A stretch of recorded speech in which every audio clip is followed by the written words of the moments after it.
Hello, with your CIGTV News Update, I'm Donna Bush. Thanks for joining me.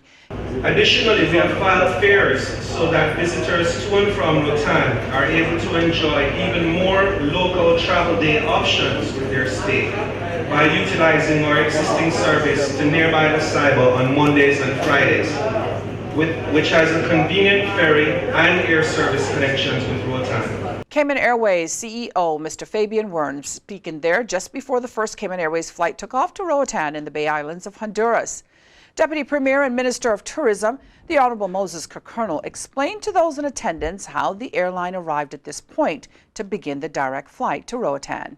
It has been a route that has been talked about for a long time. Roatan is very special, obviously, to a lot of people in the Cayman Islands because of the historical connection and the family connection of the islands, Bay Islands, and the Cayman Islands. And the board of directors and the management of Cayman Airways really pushed this route the last 8 or 9 months to the point that the Premier and myself made a trip to Roatan with the management and board. We were met by a delegation from the President of Honduras, and the discussions that we had that day led to President Hernandez coming to Cayman to discuss bilateral agreements.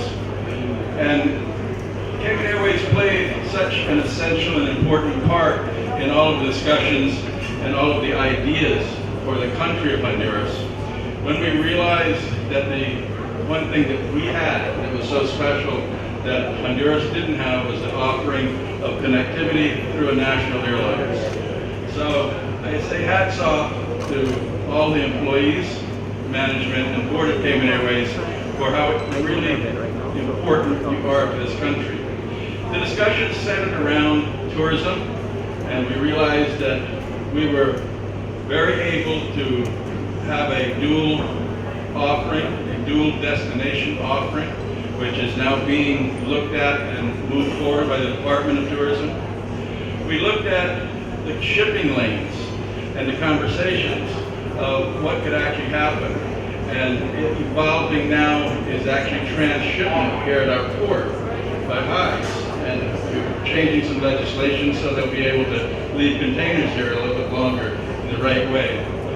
And then we looked at the friends and family and the offerings that we had that would entice visitors from Honduras itself to come and visit our shores and sample all the things that are so absolutely wonderful about the Cayman Islands. The send-off ceremony was held in the departure lounge at the Owen Roberts Airport on Thursday evening. On board the first full flight were passengers, CAL staff, and members of the media. The flight, which is just over 1 hour long, landed in Roatan around 7 p.m. Upon arrival, a press briefing was held at the Juan Manuel Galvez International Airport. We'll bring you more details on the inaugural flight to Roatan on Monday's news update.